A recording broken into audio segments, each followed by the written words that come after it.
Assalamualaikum warahmatullahi wabarakatuh. Selamat siang, salam sejahtera untuk kita semua. Saya ucapkan selamat datang kepada yang terhormat para hadirin dokter spesialis mata di acara webinar Rumah Sakit Mata Dr. Yap dengan tema Collaborative Approach in Managing Patient with Refractive Error, Sharing Ilmu Kesehatan Mata bagi Ophthalmologist. Webinar pada hari ini merupakan bagian dari rangkaian acara HUT Rumah Sakit Mata Dr. Yap Yogyakarta yang ke-99 dalam tajuk Adaptif Berdaya yang jatuh pada tanggal 29 Mei 2022 ini. Selama 99 tahun berdiri, Rumah Sakit Mata Dr. Yap berkomitmen untuk menjaga kesehatan mata Anda. Salah satunya tentunya mengenai kesehatan mata terkait kelainan refraktif. Pada webinar hari ini khusus akan membahas mengenai refractive surgery untuk pasien high myopia hingga pembahasan mengenai PRK. Diharapkan webinar pada hari ini dapat memberikan manfaat bagi senior dokter spesialis mata semua. Tidak lupa, kami juga berterima kasih kepada sponsor acara kami hari ini, LAPI, Medex, Rohto, dan Veron. Semoga acara hari ini dapat berjalan dengan lancar.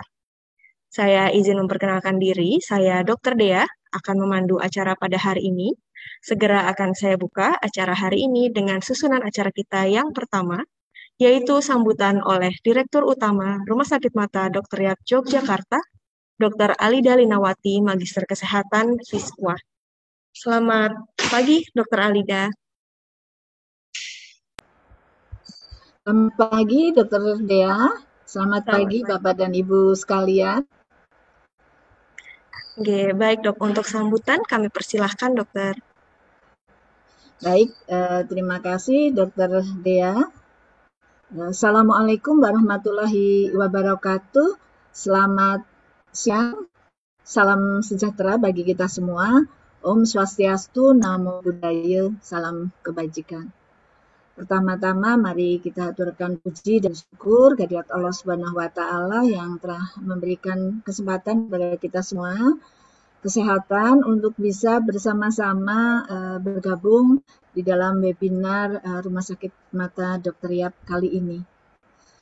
Alhamdulillahirabbil alamin, webinar ini kami selenggarakan dalam rangka peringatan hari ulang tahun Rumah Sakit Mata Dr. Yap Yogyakarta yang ke-99 tahun yang tepatnya nanti akan jatuh pada hari Minggu 29 Mei 2022.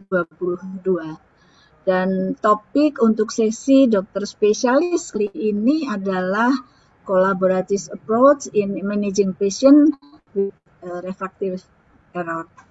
Sebelumnya kemarin dari Jumat 13 Mei 2022 kami telah menyelenggarakan webinar dengan topik serupa namun untuk sesi dokter umum, dan selanjutnya nanti siang jam 2 kami jam 13 waktu Indonesia bagian Barat kami akan melakukan sesi untuk nurse, dan insya Allah untuk hari Rabu tanggal 18 Mei 2022 webinar dilaksanakan untuk sesi optometris. Bapak dan Ibu yang terhormat, teman sejawat, senior, junior, dan Prof. Harjo, webinar yang kami laksanakan ini dalam rangka peringatan ulang tahun ke-99 memang kami desain dalam beberapa sesi profesi tenaga kesehatan serta penunjang yang kita semua memahami memiliki peran langsung dalam proses pelayanan terkait kelainan refraksi, dengan harapan dapat meningkatkan pengetahuan dan pemahaman terkait penanganan kelainan refraksi secara kolaboratif dan paripurna. Narasumber webinar pada siang hari ini merupakan para dokter spesialis mata konsulen yang telah berpengalaman dan kompeten di bidangnya, dan kami berharap ini merupakan suatu kesempatan yang luar biasa sehingga kita semua dapat memperoleh ilmu sebagai bekal mengabdi kepada masyarakat dalam memberikan layanan kesehatan mata. Tidak lupa kami mengucapkan terima kasih kepada para narasumber webinar siang hari ini. Yang pertama tentu kami mengucapkan terima kasih kepada Profesor Dr. Suharjo, spesialis mata konsultan. Kemudian kepada Dr. Imam Triharyo, spesialis mata konsultan magister kesehatan. Dan Dr. Rinanto Prabowo, spesialis mata konsultan magister sains.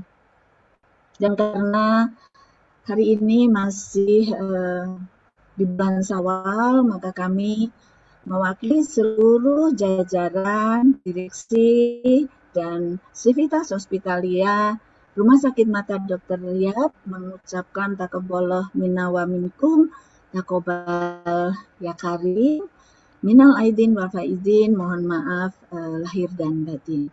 Demikian yang bisa saya sampaikan. Apabila ada hal-hal yang tidak berkenan di hati Bapak dan Ibu, kami tentu mohon maaf atas kesalahan dan kehilafan kami, dan kami tutup dengan terima kasih. Wabillahi taufik wa hidayah. Wassalamualaikum warahmatullahi wabarakatuh. Waalaikumsalam warahmatullahi wabarakatuh. Terima kasih banyak Dr. Alida. Minal aidin wal faizin, mohon maaf lahir dan batin juga untuk Dr. Alida. Baik, selanjutnya adalah sesi materi yang akan dipandu oleh moderator webinar kali ini, Dr. Syam Suharyono, spesialis mata. Selamat pagi, Dr. Syam. Selamat pagi, Dok. Oke, baik Dok. Untuk sesi materi dipersilahkan ya, Dok. Terima kasih, Dr. Arsti Putri sebagai MC. Assalamualaikum warahmatullahi wabarakatuh. Sebelumnya kami mengucapkan mohon maaf lahir batin untuk pada para peserta dan bicara dan segenap manajemen Rumah Sakit Mata Dr. Riyad yang sudah mengulang tahun ke-99 ya. Luar biasa ya. Jadi sudah konsisten melayani kesehatan mata yang paripurna. Saya sampaikan salam hormat kepada tiga pembicara kita, guru-guru saya, senior saya, mentor saya, Dr. Rinanto Prabowo, spesialis mata konsultan MSc, Dr. Imam Triharyo, spesialis mata konsultan magister kesehatan, dan Profesor Dr. Suharjo, sarjana utama spesialis mata konsultan. Topik yang sangat menarik bagi kita sebagai spesialis mata, karena memang refraktif error itu sendiri menurut perhitungan itu pada usia sekolah dia efek 80-90% di Asia Timur, dan 10%-nya itu mempunyai patologik. Ya, dan juga pada 2004 saja ini kelainan refraktif itu merugikan sekitar 268 miliar karena tidak produktif. Nah, maka dari itu kita akan istilahnya menerapi, tapi dari kacamata bedah refraktif. Untuk topik pertama, Dr. Rinanto dengan judul yang sangat menarik, yaitu Refractive Lens Surgery for High Myopia Patient. Monggo Dr. Rinanto atau Dr. Bobi, waktu kami persilahkan. Atur nuwun sangat Dr. Syam Suharyono. Ini terima kasih. Ini saya akan share.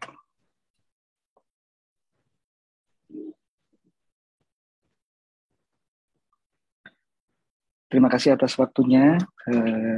Sugeng Enjang, dokter-dokter, prof, semuanya yang hadir pada berbagi ilmu pada pagi ini.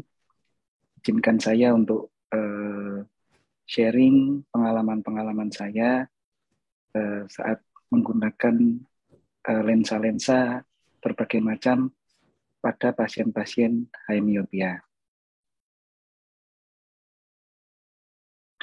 Seperti biasa, selalu saya mulai presentasi saya dengan cintailah endotel, karena kita bisa melakukan operasi-operasi dengan baik, itu kita tetap harus memperhatikan endotel supaya operasi kita selalu semakin efektif, efisien, dan memberikan hasil yang baik terhadap pasien.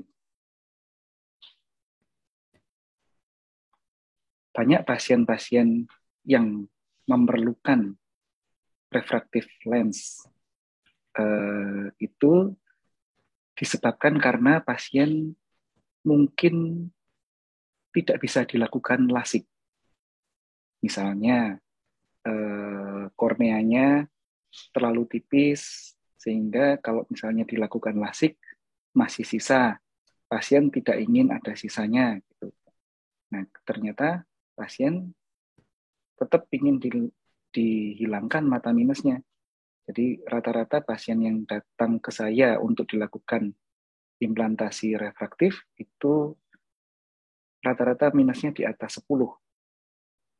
Nah, implantasi itu sebenarnya ada apa aja? Ada implantasi primer pada operasi katarak, dilakukan saat operasi katarak, implantasi sekunder dilakukan pada mata afakia, pada sebelumnya sudah operasi, dan implantasi koreksi.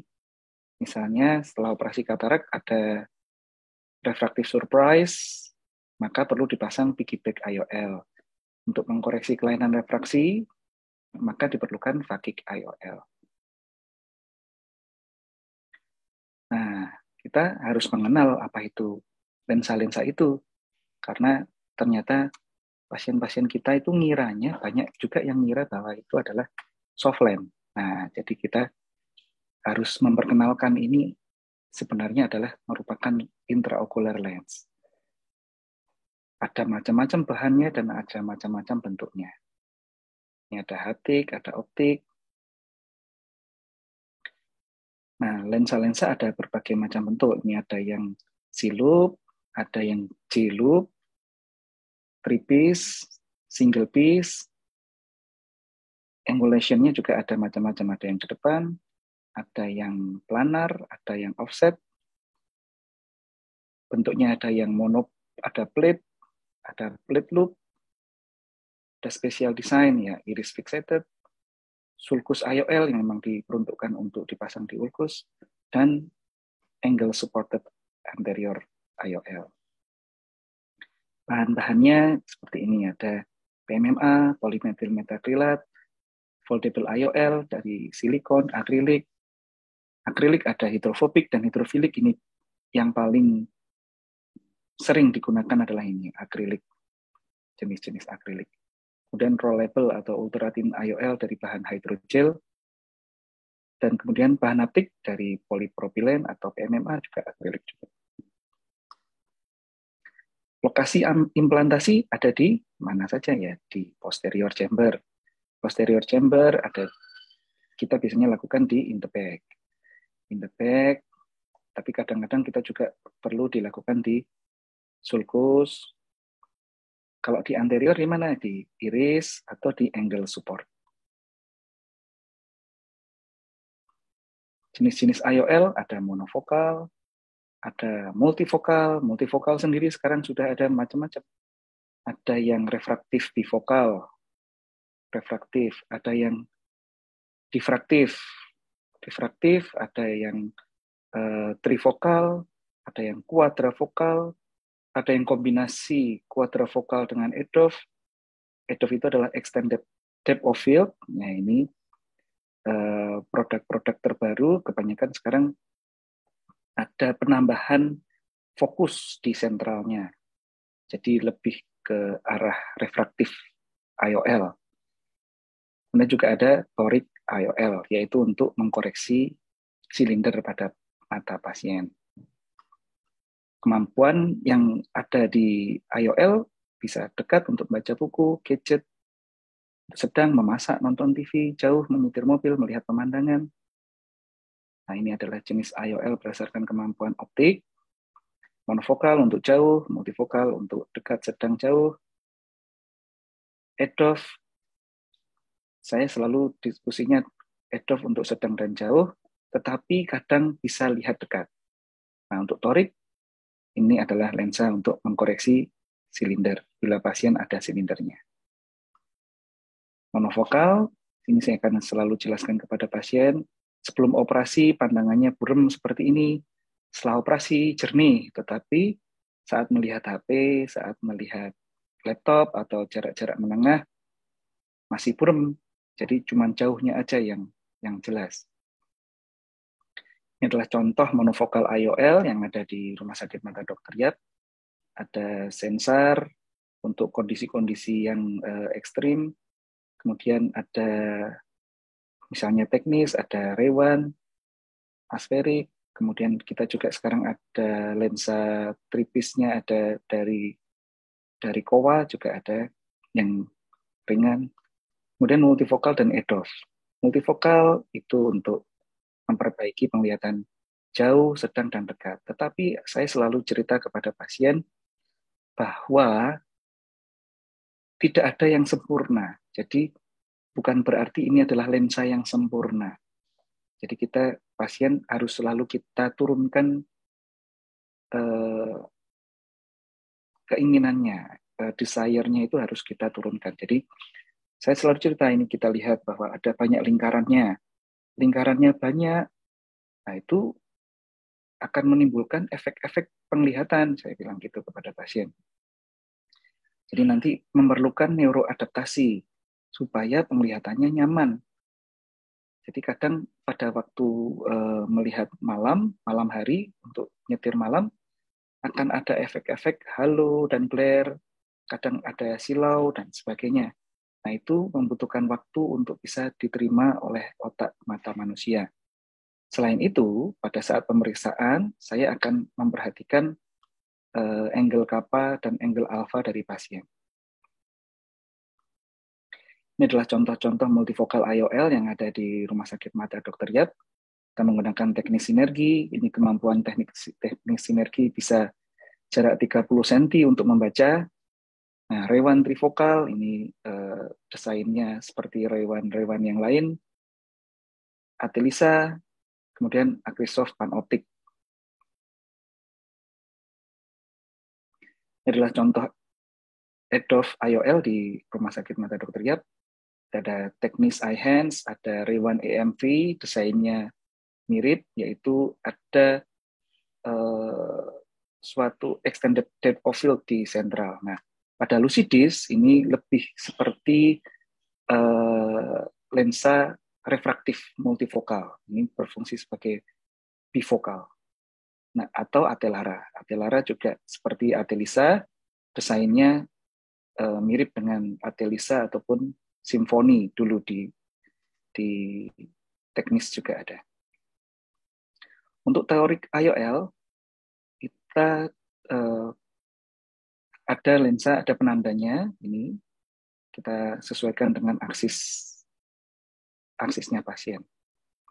Nah, katarak, ternyata banyak pasien-pasien kita dengan katarak, dengan astigmatisme. Nah, itu pasiennya kalau misalnya dipasang lensanya monofokal saja, maka penglihatannya akan seperti double-double seperti ini.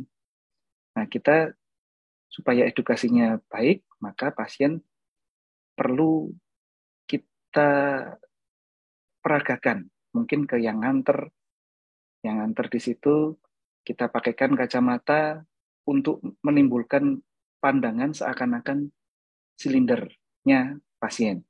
Nah, jadi kita siapkan kacamata-kacamata yang berfungsi untuk mensimulasikan pandangan silinder pasien. Nah, kalau misalnya dipasang torik, nanti akan pandangannya jelas. Contoh torik IOL, multifokal, kita ada panoptik torik, ada Torbi, ada Atelisa tritorik, Ray-1. Ini adalah contoh sebelum operasi. Ini saya ingin menunjukkan hal ini untuk menunjukkan kepada dokter-dokter dan teman sejawat sekalian bahwa persiapan torik itu simple. Itu simple. Jadi tidak harus dengan mikroskop yang mahal. Kita cukup dengan slit lamp. Kita tandai saja di slit lamp. Pertama saya akan menandai 180 derajat. Kita sebenarnya juga bisa melakukan penandaan, tidak harus di Tidak harus di slit lamp, tapi lebih akurat kalau dilakukan penandaannya di slit lamp. Saya biasanya lakukan penandaan seperti ini sebelum pasien dibaringkan di kamar operasi. Pemasangan simple seperti biasa, cuman penandanya itu harus, nah ini kita bisa lihat ada markingnya di sini nih. Marking seperti ini. Nah, untuk lensa plate haptik, saya masukkan dulu sebagian ke in the bag, sebagian masih in the sulcus. Jangan dimasukkan semua dulu. Jadi sebagian di in the bag, sebagian in the sulcus. Nah, yang di in the sulcus ini mudah untuk diputar. Nah, jadi setelah ini akan saya putar menyesuaikan dengan aksisnya. Nah, ini akan lebih mudah dilakukan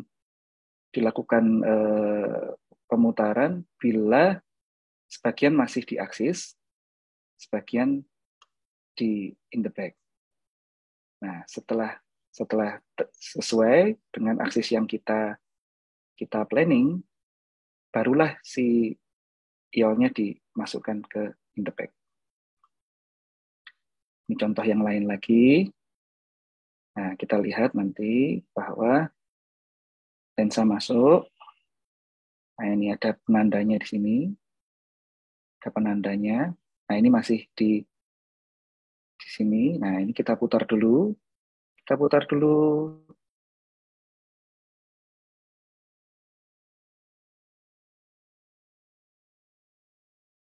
Nah, akan lebih mudah mutarnya bila belum masuk ke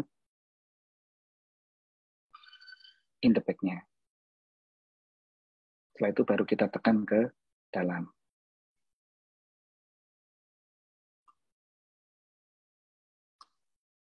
Nah, pasien-pasien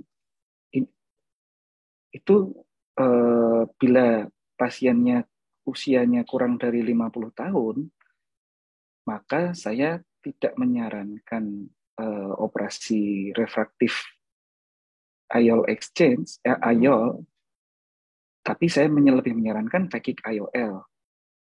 Kenapa? Ya karena masih menjaga lensa mata aslinya. Lensa mata aslinya masih bisa untuk belum katarak dan sehingga masih punya kemampuan akomodasi. Sehingga saya gunakan pada pasien-pasien yang tidak bisa dilakukan lasik, myopia lebih dari -5 atau hyperopia lebih dari 4 dioptri. Saya gunakan phakic IOL ini untuk pasien tersebut. Ini sebenarnya solusi yang baik, phakic IOL ini. Untuk yang pasien yang ingin bebas kacamata tetapi tidak dapat dilasik, ini adalah solusi yang baik. Tapi memang bukan solusi untuk semua pasien. Kita akan harus jelaskan resiko, manfaat, dan hasil refraksiknya seperti apa.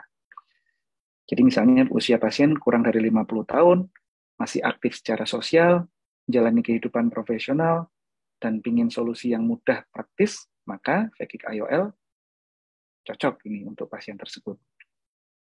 Misalnya usia pasien lebih dari 50 tahun, walaupun belum katarak, tetapi misalnya dia walaupun belum katarak, sudah lebih dari 50 tahun, saya akan memberikan solusi menggunakan multifocal IOL untuk pasien tersebut. Karena apa?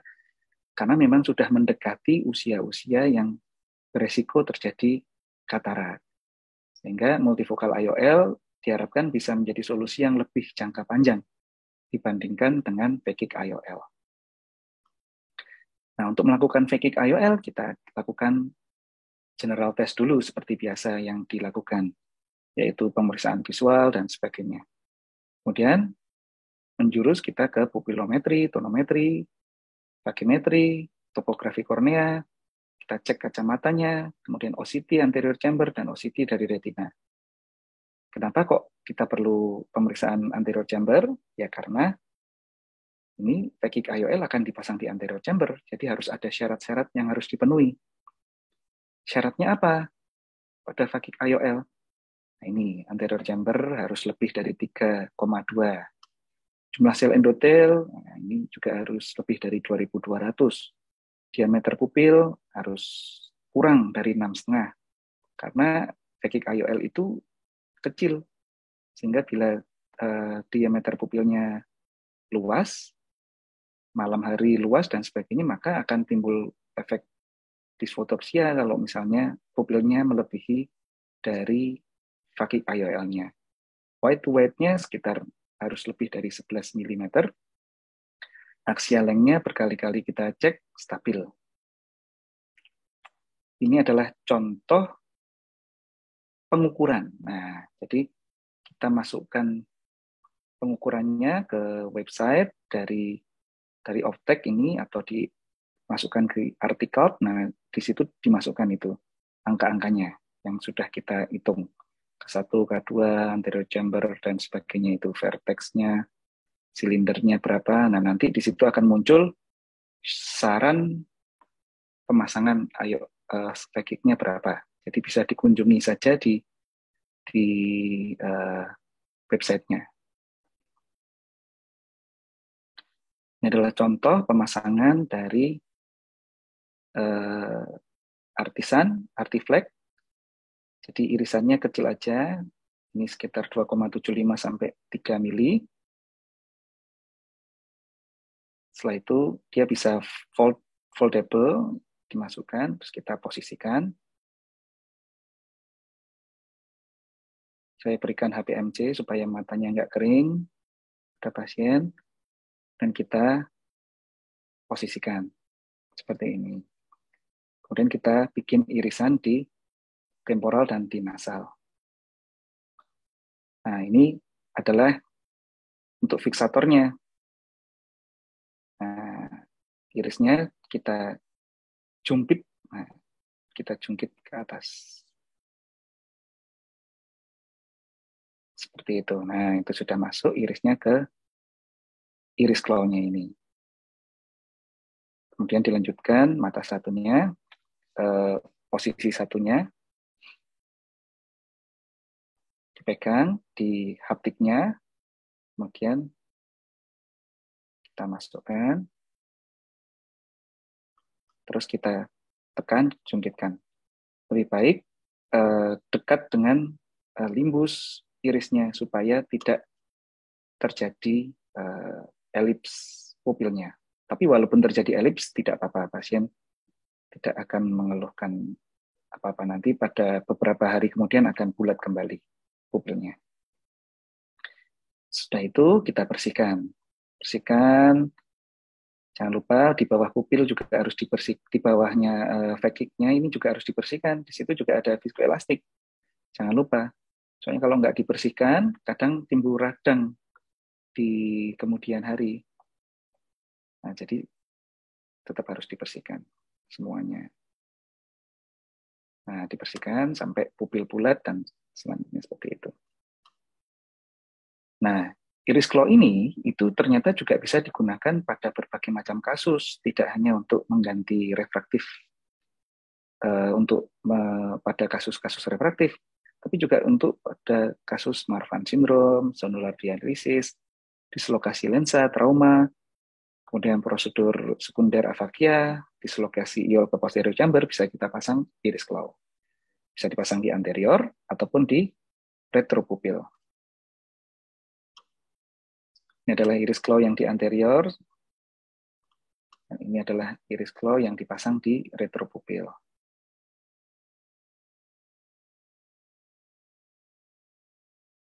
Nah, kita pasang dulu, taruh di atas iris, kemudian setelah itu diposisikan,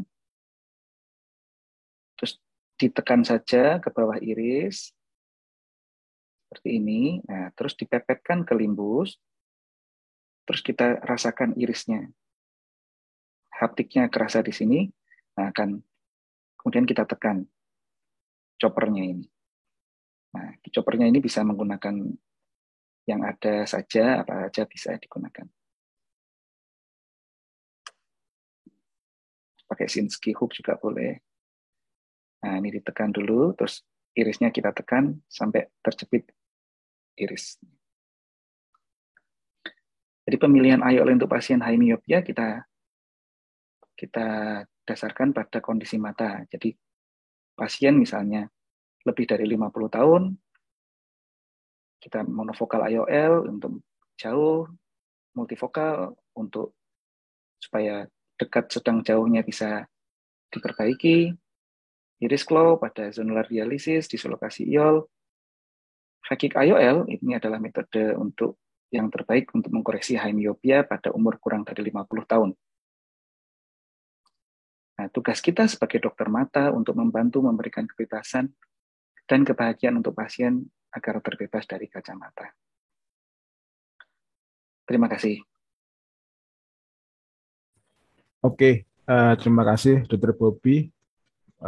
Ilmu yang sangat menarik ya untuk terutama kita spesialis mata yang kadang-kadang bingung. Nah, jadi kita dapat pasien dengan refractive error sekian, mau kita apain nih? Nah, jadi ternyata banyak sekali ya metode-metode yang ini non laser Ya, yang betul. kita akan bisa kita berikan kepada pasien, terutama yang pas dan nyaman untuk jangka panjang. Nah, untuk para peserta yang penasaran atau pengen tahu lebih lanjut, mungkin langsung ditanyakan di kolom pertanyaan untuk sesi tanya jawab di akhir pembicaraan ketiga ya. Diperas ilmunya Dr. Bobby ini, karena memang itu kita bisa melakukan dan available semua ya Dok Diap ya. Kita bisa Betul. ada semua ya. Jadi Betul, ada semua. pada para peserta nanti monggo ditanyakan sebanyak-banyaknya dan sedetail-detailnya. Oke, terima kasih Dr. Bobby. Untuk pembicara selanjutnya, Dr. Imam Triharyo, spesialis mata konsultan, magister kesehatan dengan judul yang tidak kalah menarik. Nah, ini juga kita main laser ini ya, laser korektif ya. Kita untuk judulnya Math in LASIK Surgery. Monggo, waktu dan tempat kami persilahkan, Dok. Baik, Assalamualaikum warahmatullahi wabarakatuh. Terima kasih Dr. Syam. Sekali lagi selamat kepada Rumah Sakit Mata Dr. Yap yang telah berusia 99 tahun. Semoga ke depan makin bermanfaat buat umat semuanya. Dan juga terima kasih atas undangannya Dr. Alida beserta jajarannya, dan juga tak lupa saya ucapkan terima kasih dan salam hormat buat guru saya Prof. Suharjo, Dr. Bobby dan Dr. Syam, dan para peserta webinar pagi hari ini. Izinkan saya menyampaikan topik tentang Math in LASIK Surgery. Saya share screen dulu. Baik, sudah terlihat Dr. Syam? Sudah, Dok. Baik, kenapa pagi hari ini saya menyampaikan tentang topik ini? Karena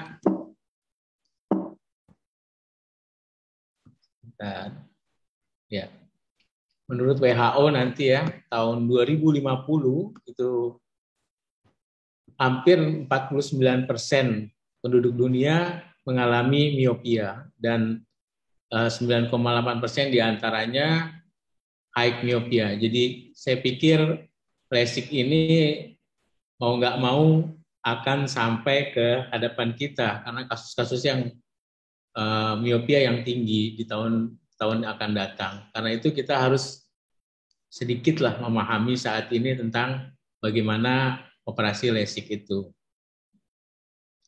LASIK adalah suatu operasi prosedur yang sangat aman dan bisa diprediksi hasilnya dan membuat kepuasan pasien itu sangat tinggi ya. Karena itu kita harus memahami basic kalkulasi dalam LASIK surgery. Hal ini penting sekali. Karena itu kita coba lihat di sini gambaran tentang berbagai prosedur LASIK ya yang ada saat ini yang bisa kita gunakan untuk menangani miopia. Yang pertama adalah PRK. Mungkin ini yang agak sedikit lebih lama ya, teknik yang lebih lama. Tetapi teknik ini mempunyai keuntungan karena nanti kita lihat akan mengablasi stromanya itu lebih minimal dibandingkan dengan teknik yang lainnya. Baik, kita ke pasien dulu. Jadi kalau pasien, kita harus memilih pasien yang realistik ya. Jadi realistik itu bisa menerima kondisi-kondisi pasca lasik nanti. Walaupun hasilnya bisa 6/6, belum tentu juga pasien itu puas. Karena itu kita harus memilih pasien yang realistik. Dan kemudian juga psikologis pasiennya. Kita harus lihat apakah kecemasan pasien ini berlebihan atau tidak. Kalau berlebihan ya lebih baik tidak usah dilakukan LASIK karena nanti pada saat operasinya kita akan kesulitan. Dan idealnya usia 18 sampai 30 pasien, 30 tahun. Ini idealnya. Dan kita harus melihat juga apa yang dibutuhkan pasien, kemudian pekerjaannya, dan jangan lupa menilai kondisi-kondisi abnormalitas di matanya. Dan poin-poin penting untuk kita perhatikan dalam LASIK surgery ini adalah pertama, status refraksinya. Berapa refraksinya, minus berapa sampai berapa. Karena tidak selalu minus-minus yang tinggi bisa kita lakukan. Kita punya keterbatasan terhadap penanganan LASIK pada kasus minus tinggi. Yang kedua, corneal thickness, ketebalan korneanya harus kita perhatikan. Dan juga sisa atau residual corneal thickness. Dan pada LASIK ini kita juga lihat ablasi, bagaimana ablasinya, berapa dalam ablasinya, dan berapa luas optical zone yang akan kita ablasi, serta kita lihat juga skotopik pupilnya. Dan jangan lupa ektasia scoringnya. Karena kalau nanti kita LASIK, ternyata pasien terjadi ektasia, ini lebih gawat lagi. Kemungkinannya pada pasien kurang baik. Pertama, refraktif statusnya. Kita mesti lihat apakah pasien ini stabil status refraksinya dalam 1 tahun. Dan astigmatnya tidak lebih dari 5 dioptri dan miopianya tidak lebih dari 12 dioptri. Hiperopia tidak lebih dari 5 dioptri yang bisa ditangani dengan LASIK. Lebih dari 5 dioptri tidak bisa. Nah, ini kita lihat di tabel kanan ini indikasi untuk LASIK dan PRK. Untuk Relax Smile kurang lebih sama ya. LASIK tidak lebih dari 14 dioptri. Kalau PRK 12 dioptri. Tapi sebenarnya pada PRK bisa kita lakukan LASIK yang lebih tinggi dari 12 dioptri karena dia sangat kecil untuk mengablasi atau mendestruksi pada permukaan korneanya. Ya. Dan idealnya kita nyamannya melakukan LASIK pada minus 1 sampai 8 dioptri. Ini ideal ya. Nah, central corneal thickness kita harus nilai juga. Pertama normalnya adalah 540 sampai 550. Ya, residual corneal thickness yang baik itu yang cukup ya. Tidak lebih dari 300 karena kalau kurang dari 300 kemungkinan terjadinya corneal ektasia itu lebih besar. Dan jika central corneal thickness-nya kurang dari 470, ini kita harus mempertimbangkan karena bisa terjadi keratokonus atau corneal ektasia. Jadi kalau pada pasien dengan central corneal thickness kurang dari 470, kita tidak bisa melakukan LASIK. Nah, ini suatu penelitian di mana dihitung ya rata-rata central corneal thickness pada populasi 1 juta populasi ya. Ini rata-rata antara 541 ya. Dan standar deviasinya 34. Nah, ini jadi sini dituliskan juga bahwa residual corneal thickness yang kurang atau kurang dari 329 akan bila central corneal residual corneal thickness-nya 329 ke atas akan menurunkan terjadinya resiko ektasia. Jadi kita harus perhatikan benar-benar berapa central corneal thickness pasca operasi LASIK kita. Nah, residual corneal thickness yang cukup, yang masih tebal juga akan mencegah terjadinya ektasia dan regresi atau terjadinya miopia ulang. Nah, ini bisa dihitung. Residual corneal thickness itu di mana CCT, central corneal thickness-nya dikurangi flap ya, flap yang kita buat dan ablation depth-nya. Misalnya ya, pasien minus 7 dioptri. Central cornea thickness-nya 550. Flap yang kita buat 120, ablation depth-nya 84. Residual stereo thickness-nya 500 dikurangi 120, dikurangi 84. Nah, sisanya masih sekian. Nah, ini biasanya sangat aman untuk kita lakukan LASIK surgery. Jadi kita harus hitung ya berapa sisanya. Semakin kecil, semakin sedikit sisanya, maka kemungkinan terjadinya ektasia dan regresi semakin besar. Yang berikutnya, kita menghitung juga berapa ablation depth-nya yang akan kita lakukan pada pasien ini. Ablation depth ini tergantung minusnya ya. Dihitung rumusnya itu menggunakan Wunderlin formula. Itu sepertiga kali optical zone kuadrat dikali koreksi dioptrinya. Kita nggak usah ngitung ini, sudah ada tabelnya di sini ya. Jadi kalau minus 1 dioptri dengan optical zone 5 mm, maka kita akan mengurangi central cornea thickness-nya 8,3. Semakin besar, misalnya minus 11,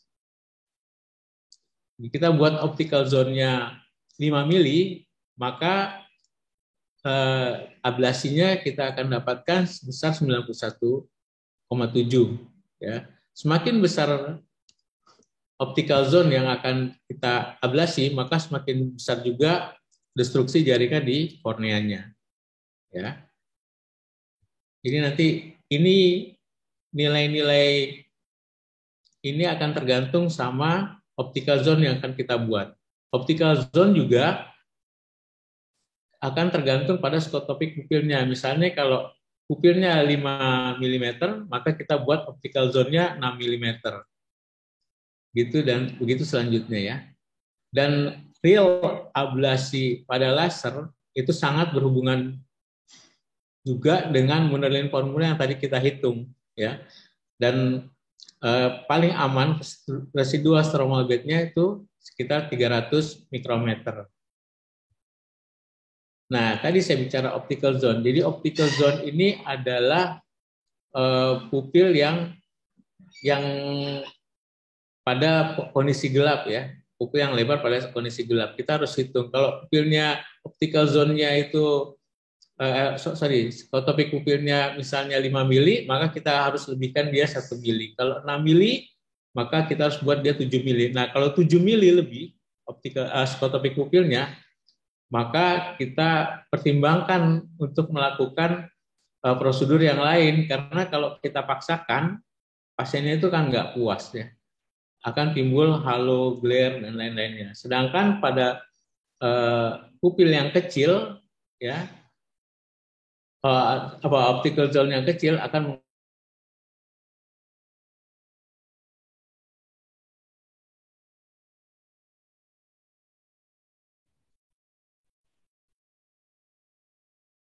Sepertinya koneksinya berterima kurang.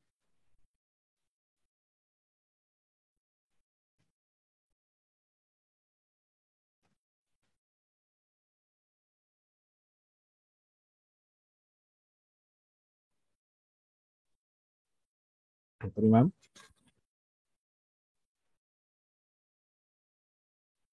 Tes. Mungkin panitia bisa private chat. Kita melakukan. Sudah kembali. Hilang.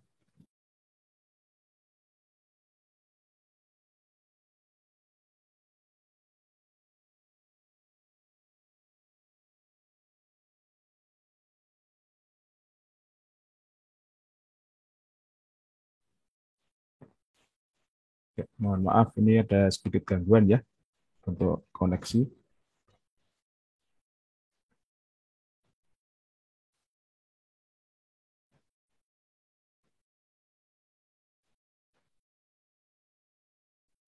Mungkin panitia bisa direct message atau japri pada beliau. Koneksinya kurang stabil. Bisa terdengar suara saya, Dr. Sam? Nah, barusan hilang, sekarang sudah lancar, Dok. Oh iya, maaf. Saya kembali share screen ya. Iya, Dok. Ya. Nah, sudah bisa, Dok. Ya, maaf. yang berikutnya adalah kita mesti menghitung ekstasia scoringnya. Bagaimana pasien ini apakah terjadi dapat risiko yang besar untuk terjadinya ekstasia. Jadi kita akan nilai misalnya poin-poinnya itu ada 5 ya, topografi, residual stromal batch, umur, dan central corneal thickness, serta berapa minus yang pasien derita. Jadi kalau misalnya ada abnormality di topografi, maka nilainya 4 ya. Kalau nilainya 4 biasanya sudah resiko ektasianya tinggi. Juga kalau misalnya residual stromal batch-nya kurang dari 240. Nah, itu juga poinnya 4 ya. Kemudian kalau central corneal thickness-nya pre-op itu udah 450, juga poinnya 4. Nah, nanti poin-poin ini akan dijumlahkan. Bila jumlahnya 0 sampai 2, itu berarti risikonya kecil untuk dilakukan LASIK surgery, maka bisa dilakukan LASIK. Jika 4, maka sudah high risk ya. Jangan lakukan LASIK. Mungkin kita bisa pertimbangkan PRK atau surface ablation itu. Karena risikonya pada PRK destruksi jaringan atau kerusakan jaringannya lebih sedikit dibandingkan pada LASIK.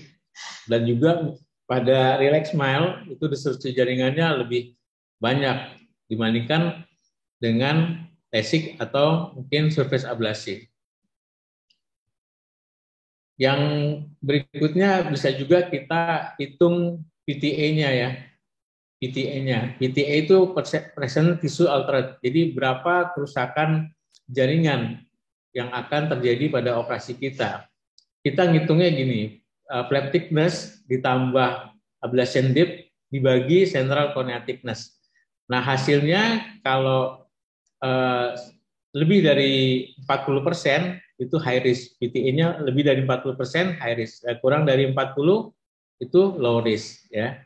Jadi bisa menghitung dengan PTA juga.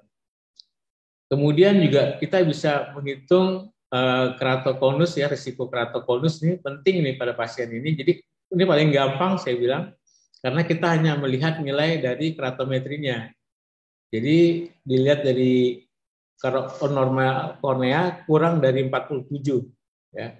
Kalau udah frame plus keratokonus itu antara 47 sampai 48. Kalau udah 48 nilai keratometrinya, nah itu udah pasti keratokonus.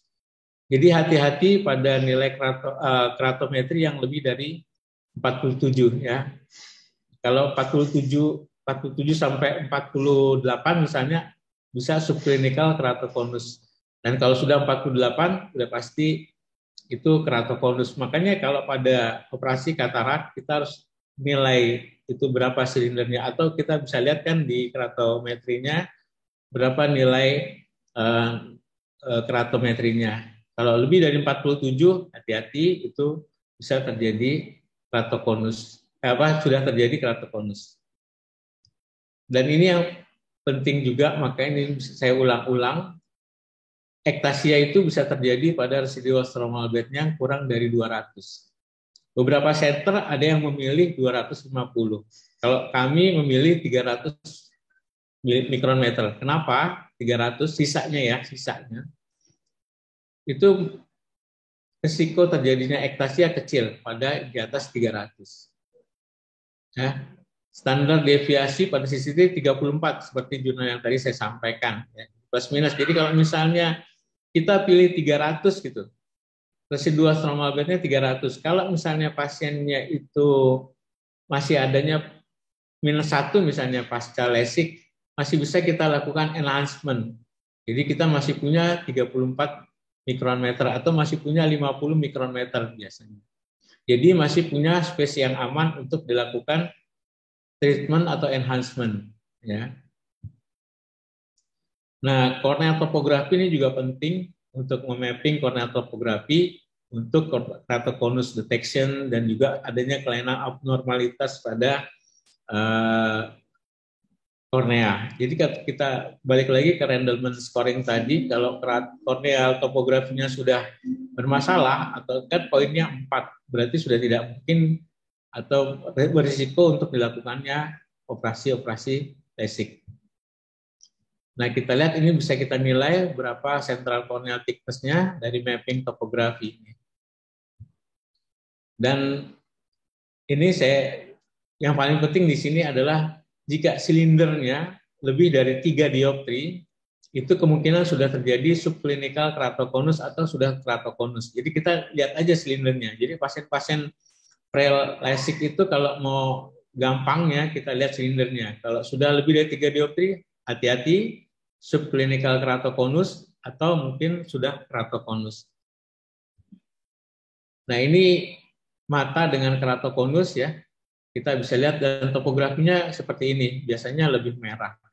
Dan ada lagi yang paling penting, ini juga banyak ya kita temukan, yaitu PMD ya, pellucid marginal degeneration. Jadi korneanya agak melekuk ke bawah gini.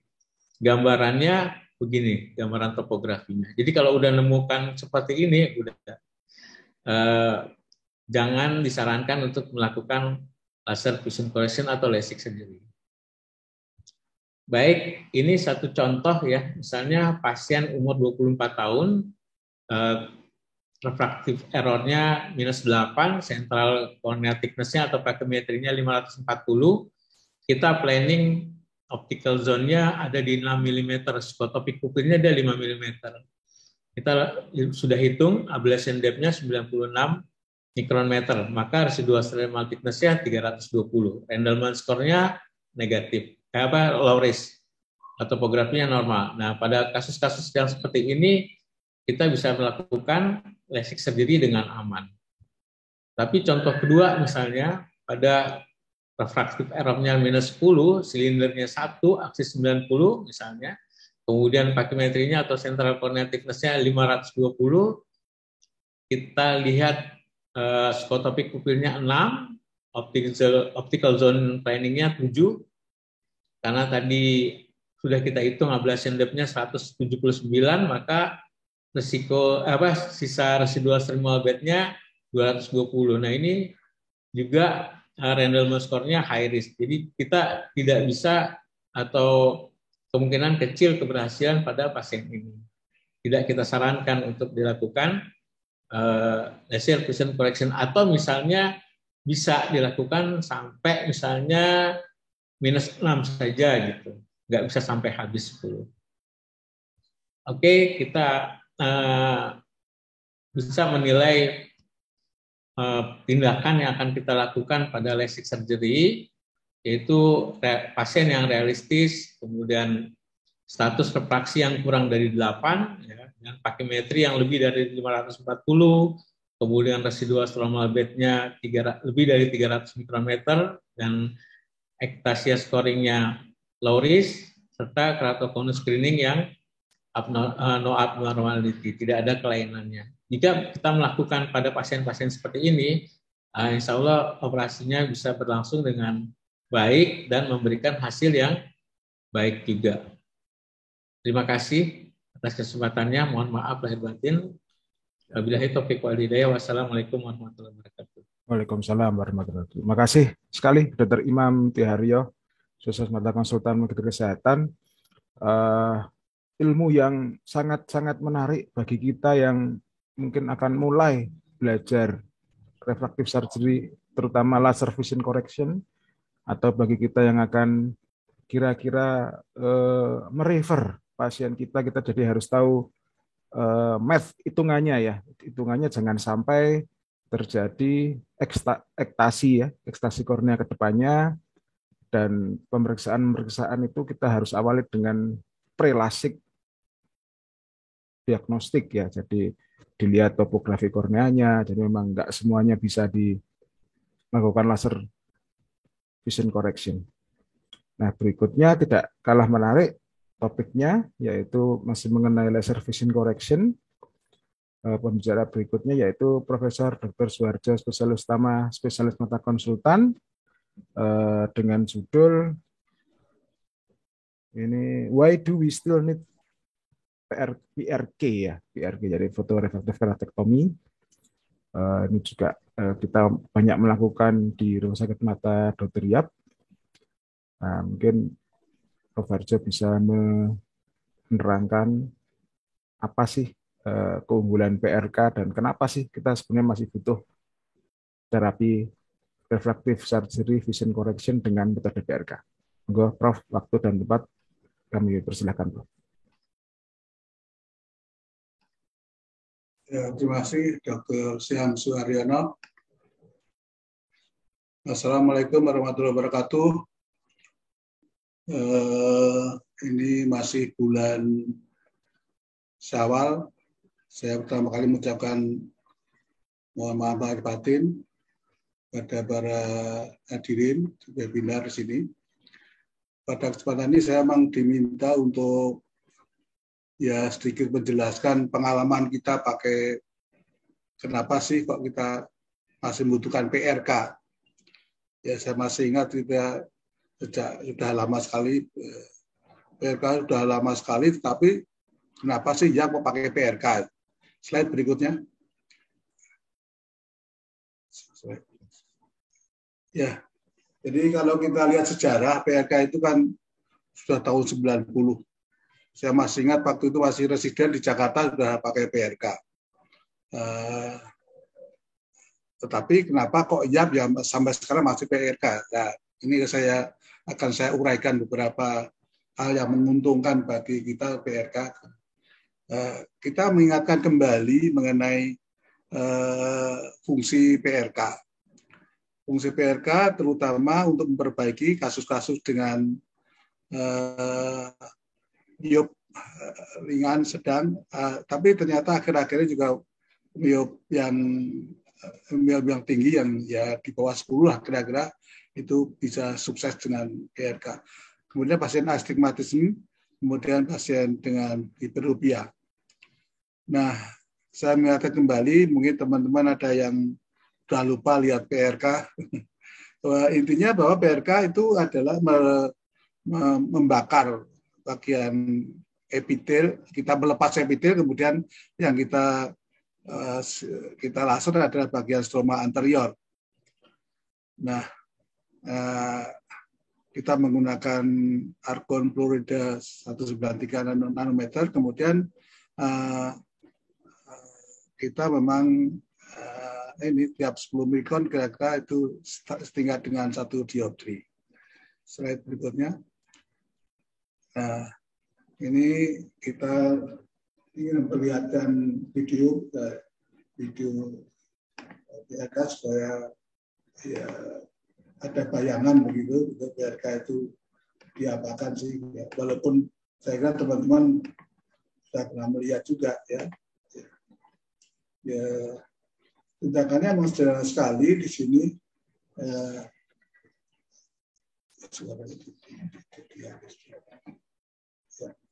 Memang kita salin dari AO. Ya, intinya kita lakukan dehidratasi. Kita bermacam-macam pakai dehidratasi, bisa pakai alkohol ya. Kalau kita di rumah sakit kita memang pakai air dingin kemudian diberi pantokain. Ya cuma masalahnya ini yang menimbulkan nanti post-operatifnya menjadi sakit. Kemudian kita laser, kemudian pembakaran ini kita mitomycin supaya tidak terjadi his. Ya, itu. Slide.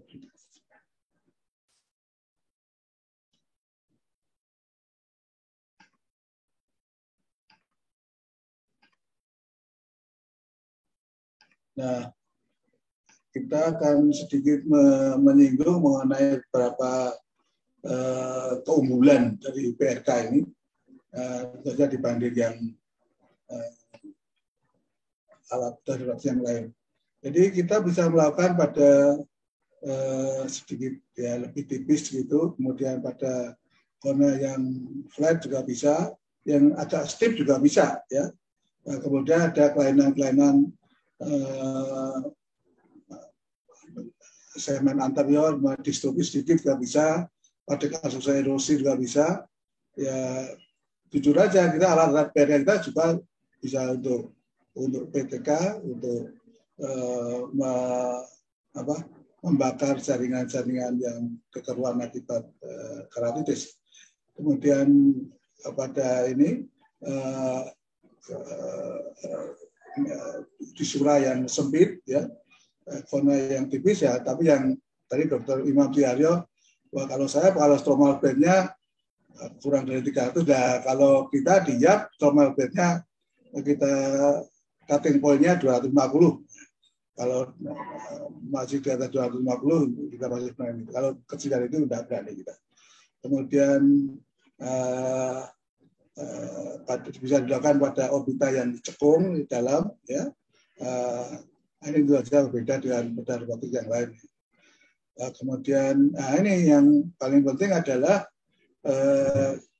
kenapa YAP itu masih melakukan PRK atau membutuhkan PRK, karena ya nanti kita lihat bahwa datanya yang melakukan PRK adalah orang-orang yang barangkali dilakukan tindakan yang lain itu merupakan kontraindikasi, ya, terutama jadi tentara, polisi dan sebagainya. Slide berikutnya. Nah, ini kalau dari ini kita salah satu sifat dari PRK itu memang ada keterbatasan. Ini saya dari bukunya Timbong edisi tahun 2010, ya. Memang predictability tidak sebaik yang benar yang lain, ya. Terutama yang kurang dari 6 dioptri itu paling hanya 80-90%. Yang di atas 6 dioptri lebih kecil lagi. Oleh karena itu yang penting adalah informed consent pada para peneliti. Harapannya adalah bagaimana outcome-nya. Ya, slide berikutnya. Nah, ini saya ingin memperlihatkan bahwa ini dari literatur kemarin dari Irak, Al-Samad dan Rihab, Seab, membandingkan antara LASIK dan PRK, jadi semuanya punya keterbatasan, ya. Tapi kalau kita bandingkan di sini, beberapa data hasilnya adalah ini sebanding, tapi hasilnya menunjukkan ini pada follow up 6 bulan itu ternyata PRK lebih unggul dibandingkan LASIK di sini. Nah, tentu saja ini salah satu keunggulan, tapi juga tidak lepas dari keterbatasan, ya. Itu sudah aja, ya. Slide berikutnya. Nah, ini kita ambil dari literatur yang lain dari SIA 2020 membandingkan PRK dan SMILE, ya. Kalau militer itu SMILE boleh, PRK boleh. Nah, akan tapi ternyata PRK juga tidak kalah, bahkan sedikit lebih unggul di sini, ya, antara PRK dan SMILE, ya. Jadi, slide berikutnya. Nah, ini hasilnya, detailnya di sini kelihatan bahwa predictability atau hasil sudah dilakukan PRK yang mencapai Pieces number 6 itu juga ya sedikit lebih banyak, bahkan ada yang sama, tapi tidak jauh, tidak lebih jelek daripada SMILE. Itu saya ingin mendatakan bahwa walaupun dari sejarah PRK itu jauh lebih tua, ya, tahun 90, ya, tapi hasilnya sampai sekarang itu ya tidak kalah jauh, tidak kalah, bahkan masih sebanding. Slide berikutnya. Nah, tapi kita memang punya keterbatasan, ya. Ya, yang pertama adalah ya sakit, ya, pain gitu kan. Pain itu karena kita epideminya di pelocok itu ada epidermis defect, ya. Ya, kalau kita mata kita aja kena erosi sakitnya bukan main, ya. Ini satu kelemahannya. Kemudian ada HIS, memang HIS, tapi saya melakukan PRK sejak tahun 2006. Dulu memang agak lumayan banyak, ya, tapi sekarang sudah relatif jarang lah. jarang terjadi corneal-His. Apalagi ya dengan penggunaan mitomycin ya sekarang ini yang sangat aman. Memang salah satu keterbatasan di PRK juga rehabilitasi ya. Kalau saya memfollow pasien lasek itu dalam 1 minggu sudah sek to sek ya. Tapi PRK ini tentu sampai bulanan gitu ya. Nanti akan kita lihat hasilnya. Slide berikutnya.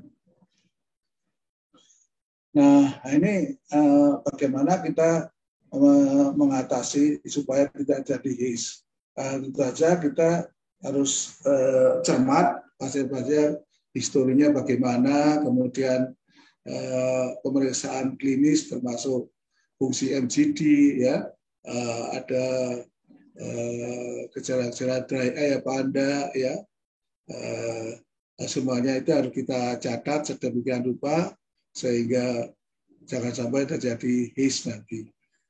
Tentu saja nanti juga kita harus menggunakan steroid post-op-nya, kemudian kita menggunakan ya paling tidak sampai 4 minggu ya, kemudian menggunakan doxycycline sebagai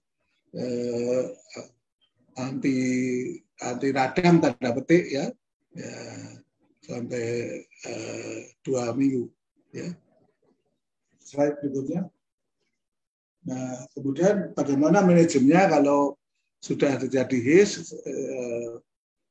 Tentu saja tadi walaupun jarang, tetap kita harus bisa mencegah His, kemudian kesakitan kita menggunakan bandi kontak lens, kemudian juga menggunakan obat-obat anti sitokin ya, kita menambah growth factor ya.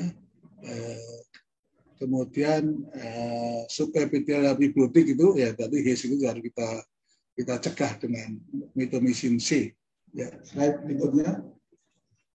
Nah, ini untuk mencegah corneal-His ya kita berikan steroid. Kita berikan steroid ini sampai 3 bulan ya. Kita beri steroid yang aman terhadap peningkatan tekanan bola mata, kita menggunakan fluoromitolon, ya. Tapi juga kita harus menggunakan ini air mata buatan, ya, lubricating, ya. Dan kalau perlu kita menggunakan tacrolimus, ya. Vitamin C kita pasti, kemudian protective glass selama sampai 1 tahun. Slide berikutnya. Nah, ini sedikit cerita mengenai PRK di rumah sakit ya. Kita masih ingat dulu kita pertama kali PRK tahun 2006. Nah, kalau kita melihat jumlah 3 tahun terakhir pasien-pasiennya, ya terjadi peningkatan terus ya. Tahun 2019, 2028 dan 2022 itu walaupun masa COVID juga ternyata jumlah pasien tetap meningkat ya. Kemudian tingkat kepuasan pasien juga relatif baik ya. Ya, kemudian kita juga harus berpikir ya walaupun Indonesia sekarang sudah mulai negara kaya, tapi ya jujur aja kita takut juga kalau nilai terlalu mahal. Jadi, tapi yang jelas adalah kalau melihat pembiayaan jelas paling ekonomik ya. Slide berikutnya. Nah, ini pasien karatretik ya 3 bulan terakhir. Ini terutama myop yang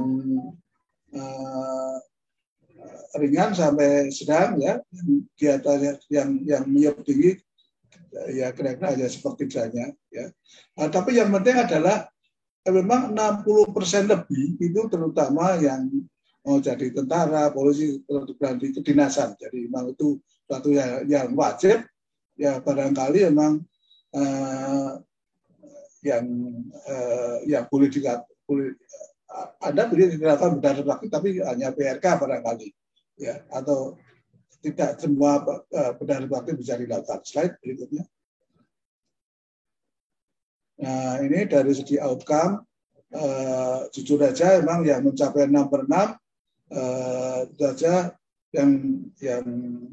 yang sekian persen, yang 42% itu pada bulan pertama ya. Nah, kalau 3 bulan memang ya sudah 94% kira-kira ya, 93,15%. Slide berikutnya. Nah, kalau kita simpulkan ya, PRK masih memberikan hasil yang terbaik, ya komparabel lah dengan tapi yang penting ya, Jogja itu kota pelajar, ya bukan kota yang terlalu kaya barangkali ya.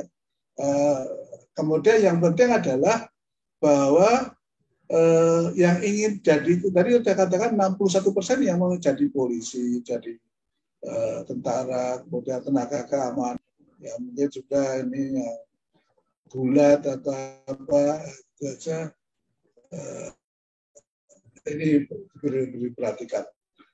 Nah, PRK di atas 6 dioptri memang memberikan outcome yang lebih baik daripada di atas 6. Itu sesuai dengan literatur yang ditulis oleh Tim Wong. Ya. Kemudian tentu penting sekali kita harus melakukan konsultasi, jangan sampai jadi kesalahpahaman. Ya. Kemudian yang jelas manajemen post-optamnya harus memuaskan pada pasien. Barangkali itu yang saya sampaikan. Ini di literatur ya jujur aja sekali lagi, kalau kita lihat waktu berarti di negara maju di Eropa memang ya kebanyakan sudah smile ya, mungkin lasik banyak, tapi kenapa di JAM masih PRK sekali lagi tadi kita masih membutuhkan dan tingkat keamanannya masih bisa dipertanggungjawabkan terhadap efek samping ke depan. Barangkali itu yang saya sampaikan, moga-moga bermanfaat sebagai informasi pada para teman-teman dokter mata. Sekian, wassalamualaikum. Waalaikumsalam warahmatullahi wabarakatuh. Terima kasih Prof. Suharjo atas pemaparan yang sangat bermanfaat dan menarik ya. Kenapa kok ternyata PRK itu masih banyak ya dilakukan dan juga ternyata outcome-nya juga bagus ya. Jadi sebenarnya kita jadi punya banyak pilihan nih untuk laser vision correction. Mungkin bisa LASIK, PRK, atau relax smile. Nah, tinggal tergantung indikasi ya, indikasi yang macam-macam ya, indikasinya cost effectiveness atau kita terkendala rekrutmen, misal TNI Polri yang harus mewajibkan PRK atau relax smile dan keuntungan dan kelebihan lainnya. Nah, untuk sesi berikutnya yaitu sesi tanya jawab ya kepada 3 speaker kita, ahli-ahli bedah refraktif. Mungkin dari kolom chat sudah ada beberapa pertanyaan ya dan sudah dijawab Dr. Bobby ya. Ini pertama dari Dr. Husni ya. Nah, ini juga sudah dijawab Dr. Bobby. Mungkin peserta juga bisa membaca pertanyaan dan jawabannya, yaitu untuk mengenai IOL exchange ya atau piggyback. Nah, ini pertanyaan yang menarik ya. Mungkin Dr. Bobby mau jawab lagi atau cukup dengan chat? Terima kasih Dr. Syam. Ya. Jadi, mungkin saya perlu tambahkan untuk sebenarnya pemilihan piggyback dan IOL exchange itu tidak bisa hanya dengan langsung keputusan gitu. Jadi memang harus ada di suatu diskusi dengan pasien.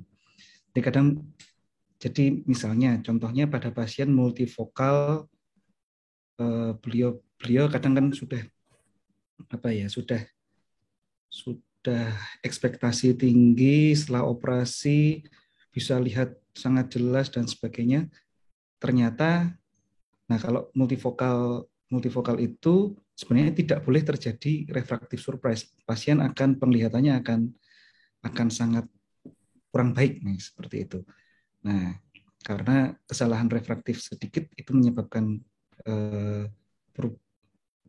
disfotopsia yang luar biasa. Sehingga pasien Seperti itu, kalau kita IOL exchange berarti akan kita ganti IOL yang seperti apa? Seperti misalnya ternyata pasien mengeluhnya itu setelah sebulan gitu. Nah, itu kan haptiknya itu sebenarnya sudah lekat dengan kapsul. Jadi kapsul anterior, kapsul posterior itu sudah nyatu kadang.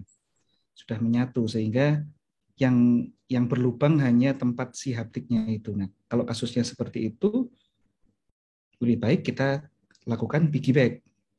Kita lakukan piggy bag. Nah, di Indonesia ini adakah lensa yang memang didesain piggy bag? Jadi memang khusus untuk pasien-pasien supaya bisa dipasang piggy bag? Ada lensanya ada. Jadi mungkin teman-teman juga sudah tahu kalau di Indonesia sudah ada lensa yang memang didesain hanya untuk pasien-pasien piggy bag. Seperti itu. Misalnya Sulcoflex misalnya. Nah, itu desain lensanya sudah melengkung untuk memberikan ruang bagi IOL yang lama tinggal ditambahi lensa yang baru tersebut. Nah, kalau misalnya tidak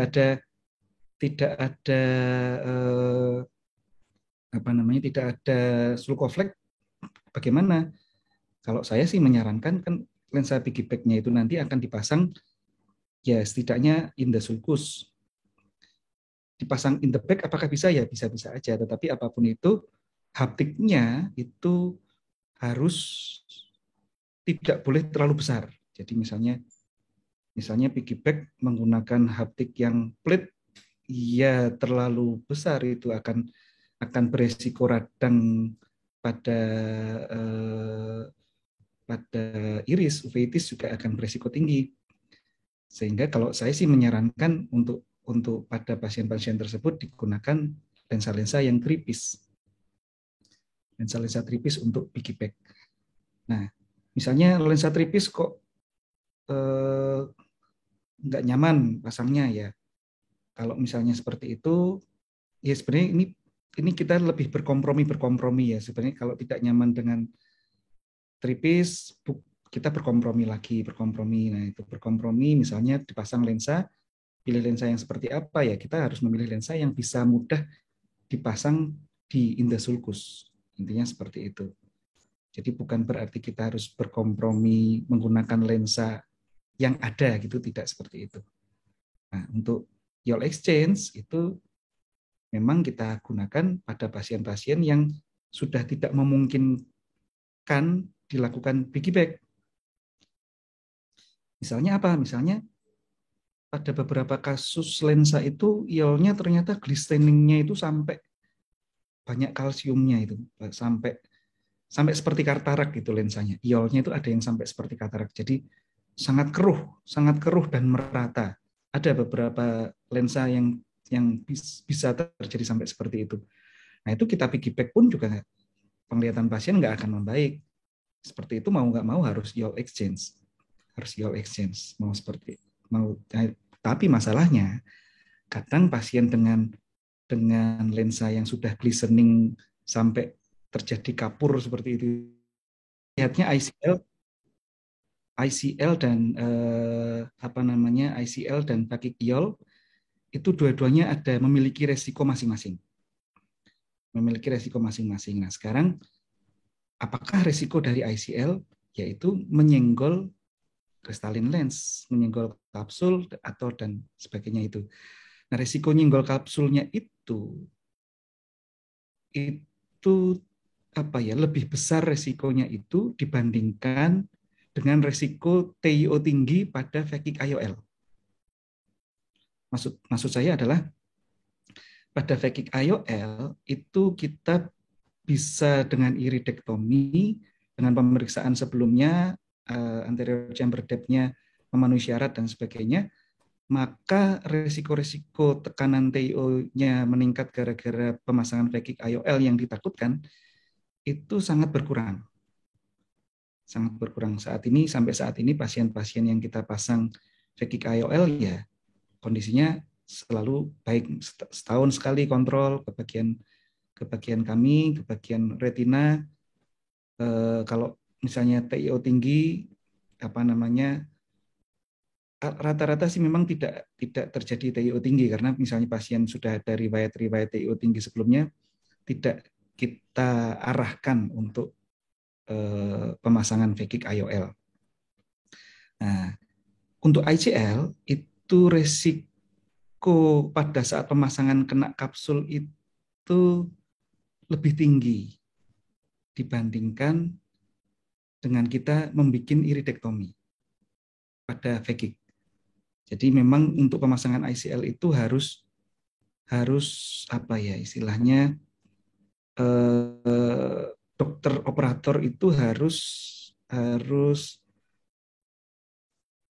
lebih berpengalaman. Maksudnya untuk operator yang berpengalaman itu sudah resikonya sudah sangat rendah, memang sudah sangat rendah untuk resiko terjadinya katarak. Tetapi misalnya teman-teman ingin memulai refractive surgery, kami sih lebih menyarankan untuk menggunakan phakic IOL dulu dibandingkan ICL. ICL lebih baik dilakukan berulang-ulang, misalnya wet lab atau apapun. ICL mereka menyediakan wet lab yang bisa kita gunakan supaya kita lancar.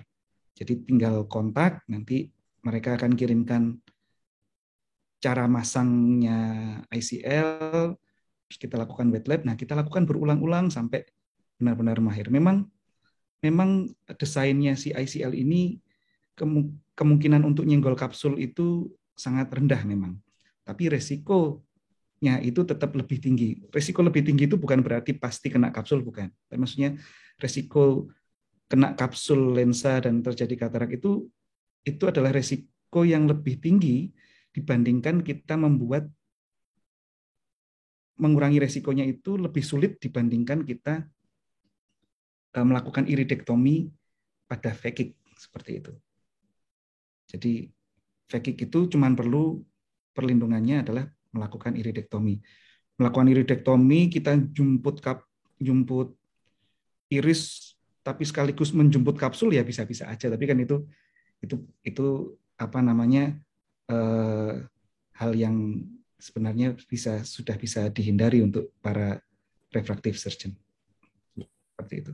Oke, terima kasih Dr. Bobi. Ya, memang phakic IOL dan ICL ini sebenarnya masih hot topic ya dari dulu sampai sekarang. Mungkin beberapa ada yang pro ICL, ada yang pro phakic IOL. Sebenarnya ada plus minusnya dan kita juga harus bisa mempelajari ya seperti yang dikatakan Dr. Bobi, plusnya ada, minusnya ada. Mungkin kalau ICL kita lebih repot central fault ya, istilahnya central fault itu jarak antara lapisan iol belakang sampai kapsul anterior. Nah, itu kita harus OCT terus. Sedangkan kalau phakic mungkin lebih simpel, kita hanya ACD dalam, iridektomi, lebih simpel. Nah, mungkin itu akan dikembangkan terus nih Dr. Bobi, saya yakin, karena kebutuhan refractive surgery untuk myop ini semakin hari semakin luar biasa dan ekspektasi pasien juga sangat tinggi terus setiap hari. Betul. Ya. Untuk berikutnya pertanyaan untuk Dr. Imam ya, dari Dr. Amanda.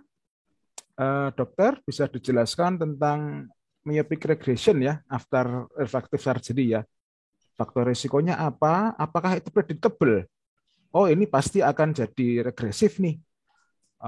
Dan apakah ada perbedaan myopic regression pada berbagai metode laser vision correction? Nah, mungkin di antara Dr. Imam yang banyak pengalaman, beberapa laser vision correction itu yang paling banyak regresinya yang mana? Nah, iya. Dr. Imam. Terima kasih Dr. Syam. Saya jawab pertanyaan dulu ya. Pertama ya. Ya. Jadi memang regresi ini kemungkinan terjadi pada operasi LASIK. Yang pertama yang harus kita prediksi adalah usia. Jadi semakin muda usianya, semakin tinggi kemungkinan regresinya, walaupun tidak selalu ya. Kemudian yang kedua, refraktif statusnya tadi. Semakin tinggi minus yang kita tangani, semakin juga tinggi kemungkinan terjadinya regresi. Yang ketiga, sebenarnya berhubungan dengan pertanyaan kedua ya.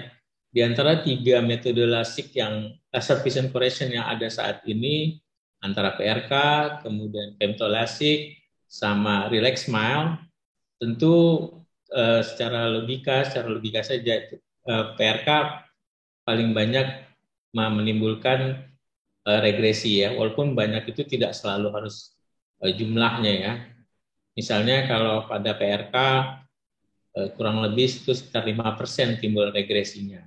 Pada femtolasik atau itu sekitar 3%, sedangkan pada relax smile itu sangat kecil, 1% kalau nggak salah. Itu berhubungan dengan biomekanik ya, pada berbagai macam teknik tadi. Jadi itu yang kemudian juga tadi saya singgung, semakin sedikit residual stroma yang kita sisakan juga kemungkinan timbulnya regresi semakin besar. Kemudian juga optical zone tadi, kalau optical zone-nya misalnya kita buat 7 gitu, itu juga banyak terjadi kerusakan jaringan sehingga regresinya juga akan kemungkinan sangat lebih besar dibandingkan dengan optical zone yang lebih kecil ya. Jadi itu faktor-faktor yang bisa menimbulkan regresi. Kalau menurut pengalaman saya relax smile itu paling sedikit menimbulkan regresi. Bukan berarti tidak timbul regresi sama sekali ya, paling sedikit menimbulkan regresi pada relax smile. Terima kasih Dr. Imam. Ya memang secara teoritis memang relax smile lebih lebih kecil ya regresinya dibandingkan 2 metode lain, PRK atau lasik. Tapi kalau faktor pasien bisa enggak dok? Misal dia waktu saat tindakan dia nggak kooperatif sama sekali gitu, jadi kita kurang pas anunya itu mungkin nggak? Apakah ya, itu bisa terjadi memang Dr. Syam. Jadi kalau pada pasien-pasien yang anxiety berlebihan yang seperti itu, ya kita mesti hati-hati ya. Jangankan untuk melakukan relax smile yang butuh kerjasama dengan pasien. Untuk yang bahkan untuk yang teknik mudah gitu, misalnya PRK gitu, jauh lebih sulit juga untuk bisa pas dengan target refraksi yang akan kita tangani itu. Biasanya saya buat kalau pasien yang misalnya kurang kooperatif gitu, misalnya pada tindakan PRK ya, itu saya buat agak plus sedikit gitu, sampai plus 1. Karena hitungannya kalau misalnya saya pakai di sini MEL 90 ya, MEL 90 itu 500 Hz dan dia punya gerakan itu sampai cuma 5 gerakan, ke kanan, ke kiri, ke atas, ke bawah, ke samping, ke kanan. Yang ke bawah nggak ada. Beda kalau misalnya pada Swin Amaris 1075 ya, dia ada gerakan ke bawah. Jadi kalau pasiennya takut, itu biasanya agak mendelep ke bawah matanya. Nah itu tidak dikalkulasi oleh MEL nanti yang saya punya ini gitu.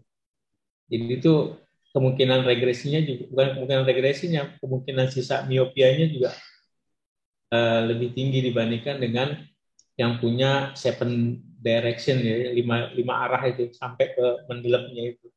Kalau MEL 90 hanya 5 until 6 direction.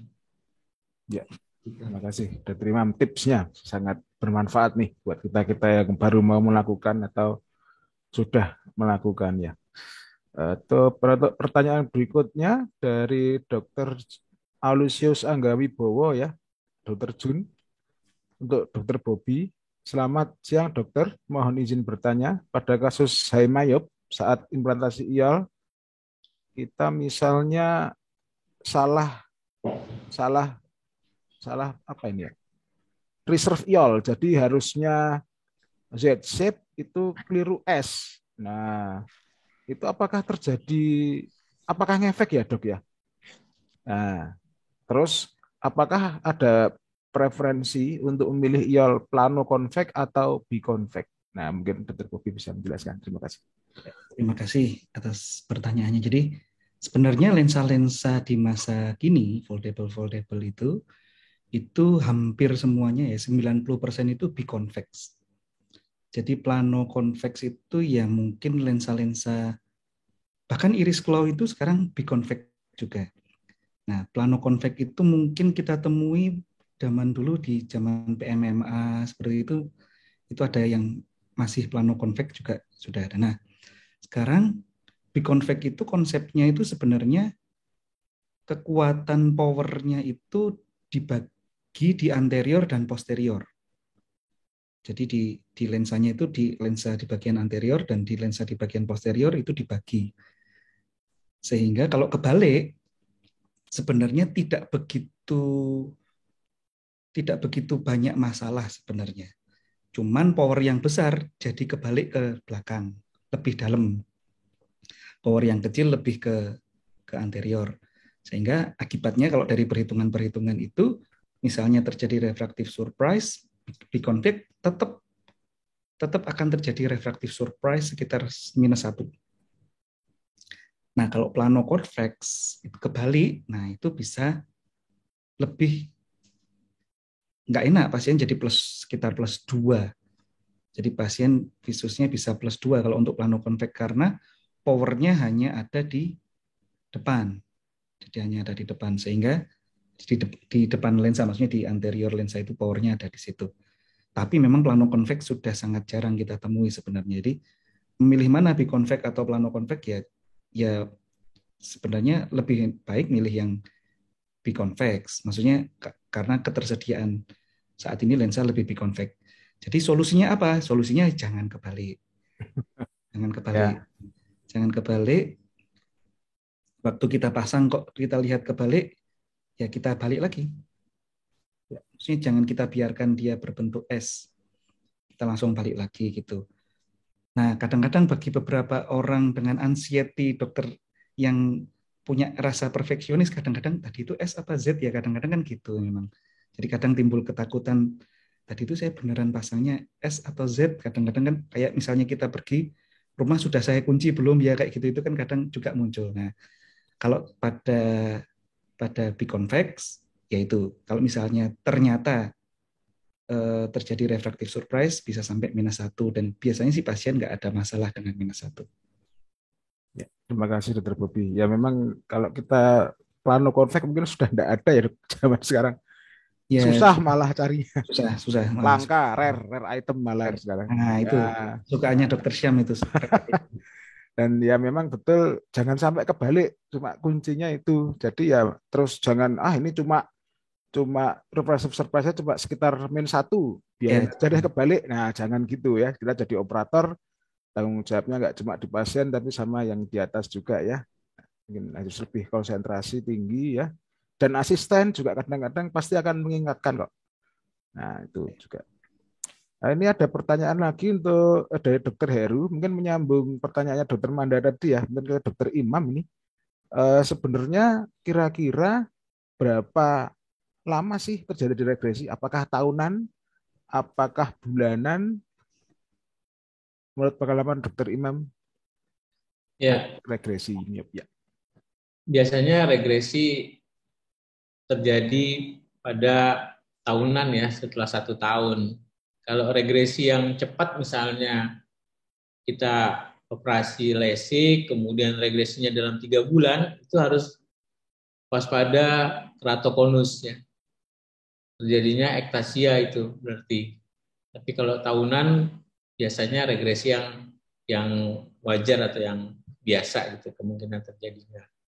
Regresi itu pada semua tindakan LASIK itu bisa saja terjadi. Tapi kalau regresi cepat, kita harus berpikir ini suatu keadaan ektasia. Ya. Ya, berarti mungkin kesimpulannya kita screening pre-op-nya harus lebih detail ya dok ya. Jadi jangan sampai kita kecolongan. Jadi kita lihat topografi korneanya, math in LASIK surgery-nya juga harus presisi. Jadi jangan sampai malah menimbulkan efek samping jangka panjang yang tidak nyaman buat pasien. Ya. Untuk berikutnya untuk Prof. Suharjo dari Dr. Aprilia Elizabeth ya, spesialis mata. Mau bertanya Prof, apakah ada limit koreksi perbedaan antara LASIK dan PRK, dan berkaitan dengan kasus pada high myop, apakah trans PRK, TPRK atau apa ya? Trans PRK atau PRK lebih disarankan dibandingkan metode LASIK? Terima kasih, Prof. Monggo, Prof. Suharjo. Ya, terima kasih. Jadi pertanyaannya adalah limit ya, batas ya. Maksudnya, Prof. Batas antara LASIK dan PRK. Ya, sebetulnya memang PRK sekali lagi punya keterbatasan itu terutama disarankan untuk yang ini pengalaman di diat ya, untuk 6 dioptri ke bawah. Ya, kalau pengalaman kita ya kita melakukan paling tinggi paling 10 sampai 11 dioptri. Itu pun lalu kita jelaskan ini tidak habis, nanti mungkin mesti ada sisa min berapa begitu. Kita sekali lagi itu memang keterbatasan kita. Tapi sekali lagi kadang-kadang juga berpikirnya begini, ya kan ada ya hal yang misalnya ekonomis misalnya, jujur saja ya, itu sekarang ya harus dipikirkan ya toh. Begitu kita punya keuntungan bahwa kita lebih ekonomis, ekonominya lebih unggul. Memang tidak habis, tapi kita juga harus daripada minusnya tinggi sekali, lensa kontak dan sebagainya. Ya, ini pengalaman kita selama berapa 14 tahun ya, gitu. Yang di atas mendekati 10 sampai 11 dioptri, kami tidak menjanjikan untuk jadi emetrop begitu. Ya. Kemudian daya ramahnya memang ya tidak sebaik kalau di atas di mana lain dengan LASIK ya. LASIK memang ya ada beberapa kasus ya, sampai 15 dioptri aja bisa sampai 6/6. Ya kita patut memberi apresiasi pada LASIK. Cuman tadi ya ada keterbatasan juga, takut jadi ektasi dan sebagainya. Nah, pengalaman kita pada kasus-kasus yang ada kecenderungan jadi saya kimeknya di atas 50 ya, kita lakukan collagen chloride dulu ya. Kan collagen chloride bisa menurunkan kimaknya ya, sehingga lebih aman untuk dilakukan PRK. Kemudian yang pertanyaan kedua apa tadi? Mengenai yang kedua? Untuk yang kedua, untuk high myop, Prof, atau severe myop, apakah TPRK atau PRK lebih disarankan dibandingkan? Kita punya pengalaman buruk TPRK itu. Saya masih ingat waktu kita PIT di Padang kalau tidak salah, kita ya agak euforia semuanya mengerjakan trans PRK. Nah, lebih praktis ya. Kita tidak lakukan deepitalisasi dulu, tapi langsung tembak. Tapi sekali lagi ya kita jujur ya, entah kita sampai sekarang kesalahannya di mana, kita banyak overcorrected, banyak jadi hiperupia. Nah itu. Maka sekarang lebih aman kita tinggalkan aja lah. Ya, enggak apa-apa. Kita punya keunggulan walaupun tidak agak lama PRK-nya, tetapi yang penting aman, ya tidak jadi overkoreksi. Sehingga tadi kalau ditanyakan kalau high myop, saya tidak bisa menjawab karena memang kita juga lalu cari ya mengurangi efek samping yang tidak diharapkan. Begitu saja, kita jujur. Ya, terima kasih. Ya, terima kasih Prof. Mungkin yang high myop ada beberapa pilihan lain ya, dokter Aprilia Elizabeth. Nah, mungkin tidak melulu vision correction ya, mungkin pilihannya kalau high myop. Jadi bisa metode lain yang disampaikan Dokter Bobby tadi. Pertanyaan terakhir dari peserta karena waktu sudah mepet, dari Dokter Atira Fitri Kemalasari untuk Prof. Suharjo. Nah, ini selamat siang Prof. Mau bertanya Prof, penggunaan steroid pasca PRK, Prof, untuk mengurangi HIS. Oh ya, jadi. Nah, ini selama kurang lebih 4 minggu, kadang-kadang sampai 12 minggu untuk mengurangi korneal HIS, itu apakah meningkatkan resiko glaukoma sekunder ya, Prof ya? Atau gimana caranya untuk mengurangi resiko? Betul. Ya, steroid glaukom itu memang ada kan. Tapi kita juga ada indeks bahwa masing-masing steroid itu berbeda. Yang paling aman adalah fluorometolon. Ya. Tapi itu pun juga tidak berarti aman 100%. Oleh karena itu, setiap kontrol dalam sampai 3, kita bisa memberikan sampai 3 bulan. Jadi untuk mencegah HIS dan inflamasi saja. Kita harus periksa TIO, ya. TIO pun harus kita koreksi, ya.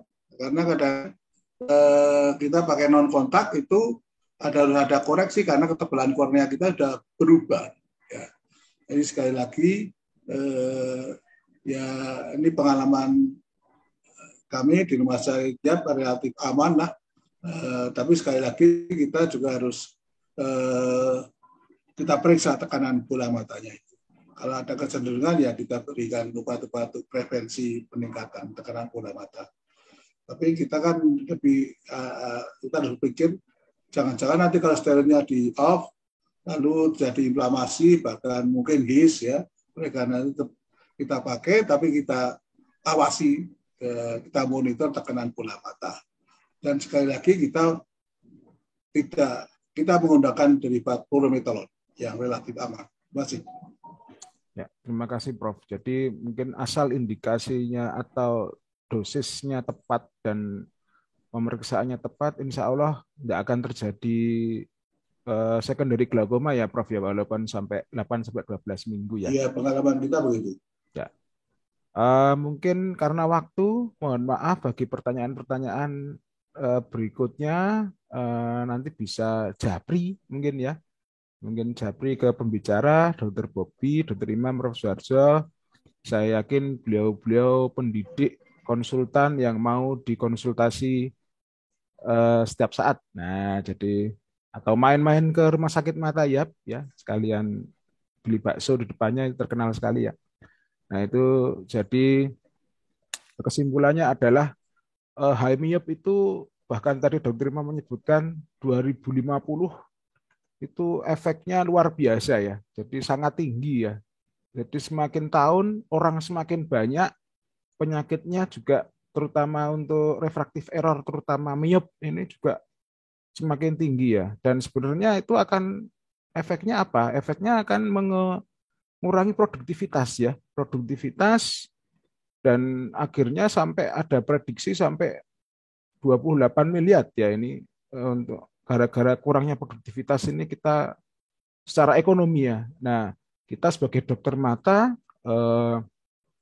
bisa menangani kelainan-kelainan refraktif error, terutama myop dari kacamata bedah refraktif ya, dan banyak metode dan banyak cara. Saja kita harus mengarahkan pasien sesuai indikasi ya, atau oh ini harus laser vision correction ini bisa, atau oh ini harus dibedah refraktif. Nah, jadi ini kita sudah dipaparkan semua dari tiga pembicara kita, jadi tinggal kita sendiri mengarahkan atau malah kita ikut nyemplung dan belajar untuk menangani pasien-pasien yang membutuhkan. Sekali lagi saya ucapkan terima kasih kepada 3 pembicara, kepada panitia, dan saya ucapkan sekali lagi selamat ulang tahun pada Rumah Sakit Mata Dr. Yap ke-99. Mohon maaf jika banyak kesalahan pada saat sesi ini. Assalamualaikum warahmatullahi wabarakatuh. Waktu kami balikkan ke MC. Baik, terima kasih banyak dokter. Terima kasih banyak kepada Profesor Dr. Suharjo, spesialis mata konsultan.